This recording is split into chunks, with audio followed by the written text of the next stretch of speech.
Jérôme Betrancourt, bonjour. Bonjour. Bienvenue sur NC News. Merci d'avoir accepté notre invitation. Alors, vous êtes le président de l'association Parole citoyenne et nous avons invité aujourd'hui pour discuter de démocratie participative.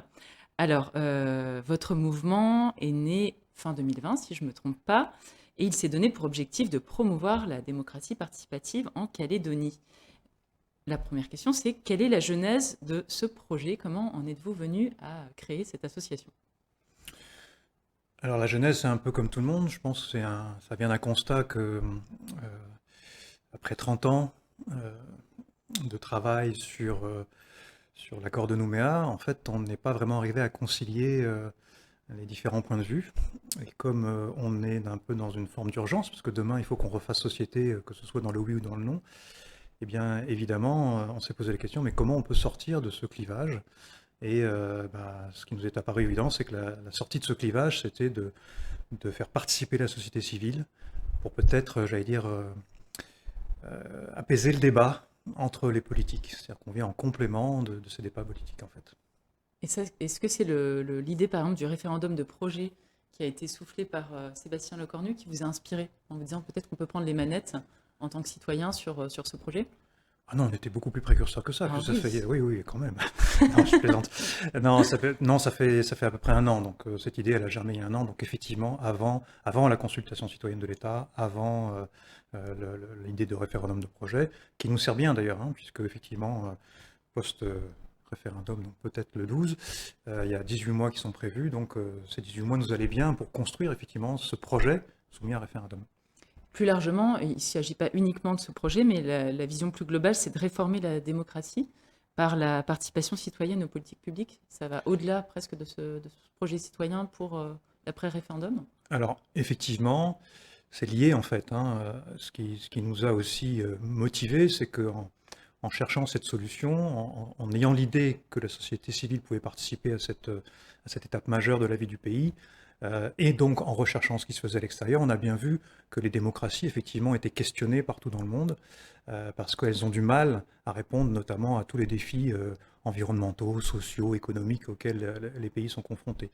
Donc effectivement, il y a dans le monde un mouvement qui vise à réformer les démocraties, il y a des grosses instances internationales qui travaillent dessus. Donc on s'est dit, on est sur cette Tendance. vague-là, voilà, on est C'est une complètement dans. mode? Ah non, c'est pas une mode, parce que ça fait quand même quelques décennies que c'est en cours, et puis je pense pas que des organismes comme le Partenariat mondial pour les gouvernements ouverts qui comporte 78 pays soit simplement une mode, avec les budgets qui mettent en mouvement, et pas plus que d'ailleurs que l'Organisation de coopération et de développement économique qui s'intéresse à ces sujets-là de très très près. J'imagine que c'est pas une mode. Voilà. Alors concrètement, si on rentre un peu dans le détail, donc vous envisagez notamment la mise en place d'une assemblée citoyenne, hein, c'est ça, à base d'un système de tirage au sort pour choisir ses représentants finalement. Est-ce que vous pouvez nous détailler un peu plus ce concept? Oui. Alors à nouveau, hein, quand on dit concept, ça me fait penser, tiens, il vient d'inventer C'est un très truc, au fond, marketé. il s'est réveillé un matin et il était tout content.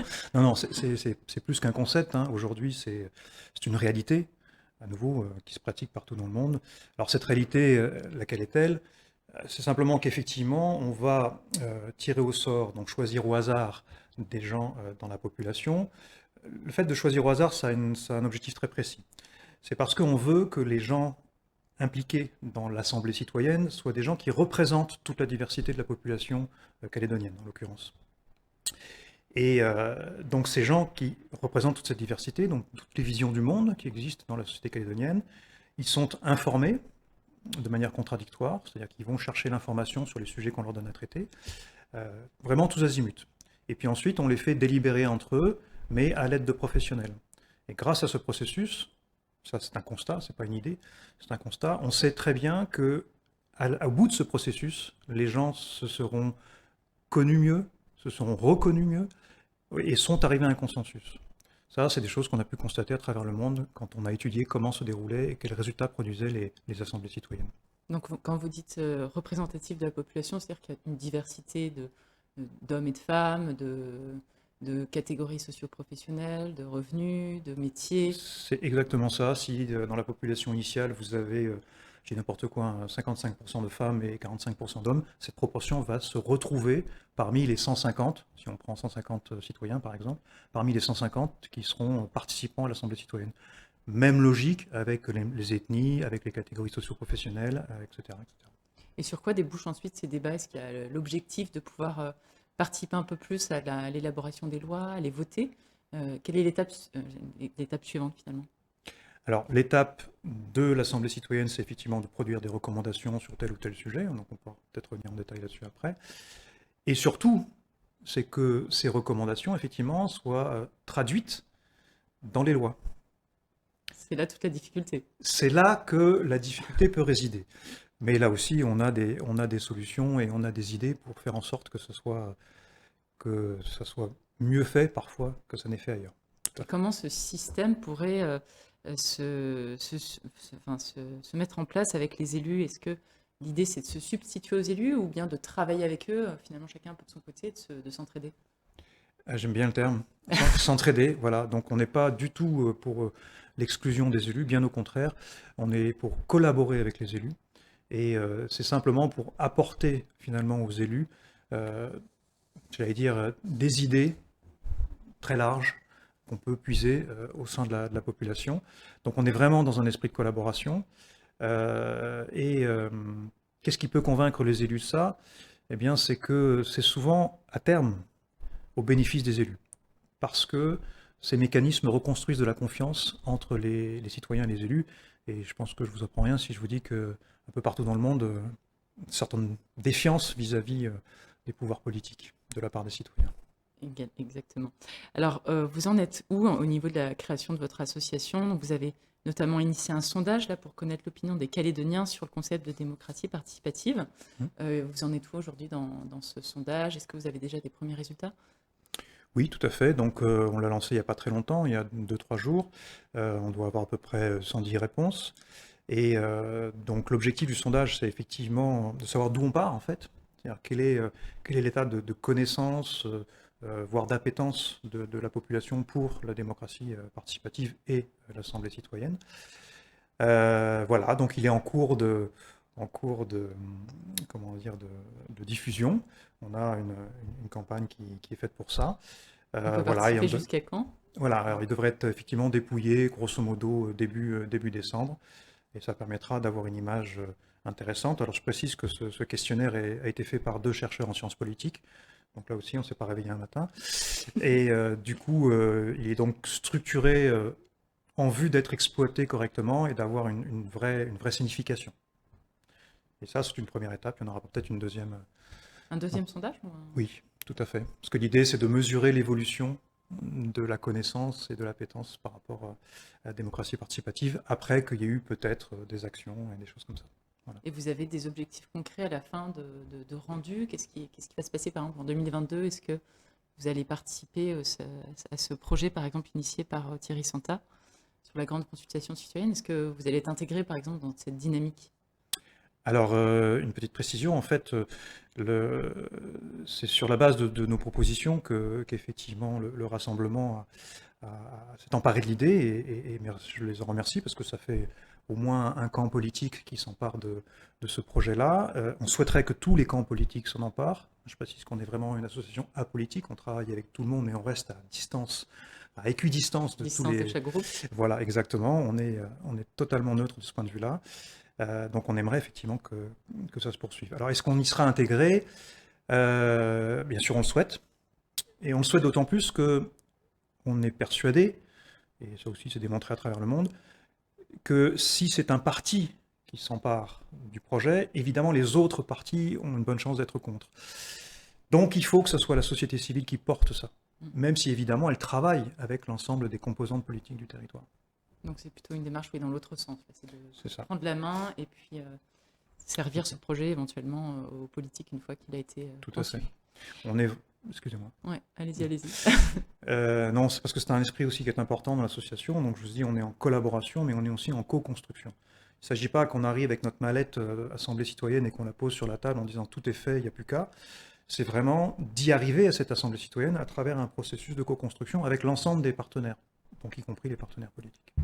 Alors, est-ce que ces initiatives existent ailleurs? Vous l'avez évoqué, apparemment, il y a déjà d'autres exemples un peu partout dans le monde. Oui, Est-ce qu'on a des exemples qui fonctionnent aujourd'hui et dont on peut s'inspirer?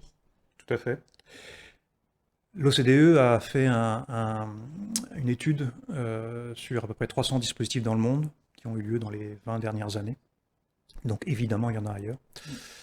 Des exemples concrets, il y en a un qui est proche de nous, c'est la Convention citoyenne pour le climat, qui a eu lieu en métropole. Sinon, vous avez des exemples comme en Irlande aussi, pour la révision de leur constitution.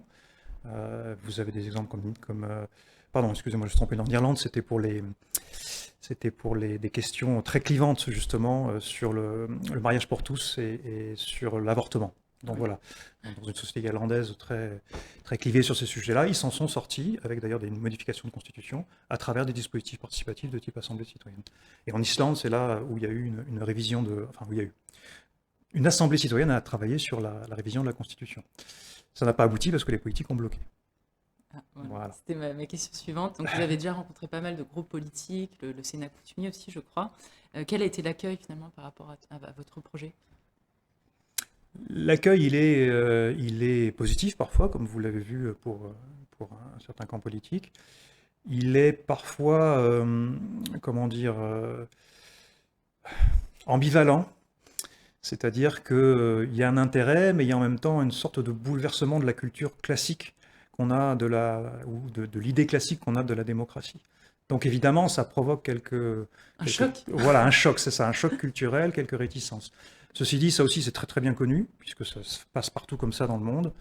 Voilà, on sait qu'après il faut expliquer, faire comprendre comment ça marche, faire comprendre à quoi ça aboutit, et faire comprendre surtout que c'est complémentaire des forces politiques. Et que ça n'est pas contradictoire ni en opposition. C'est ça qui est important. Et à votre avis, est-ce que le dispositif va retenir l'adhésion des Calédoniens? Est-ce qu'on peut déjà avoir une idée de leur implication? Est-ce que ça les intéresse finalement? Alors, bon, là c'est très intuitif, hein, il faudrait effectivement attendre la fin du Les résultats du questionnaire sondage? avec une exploitation toute scientifique de ces résultats. Donc là, c'est à la vue des premiers résultats, à la vue des échanges qu'on peut avoir avec certaines parties de la population, à travers nos membres aussi, hein, qui sont très divers et qui donc échangent dans des réseaux très différents. L'accueil est plutôt favorable.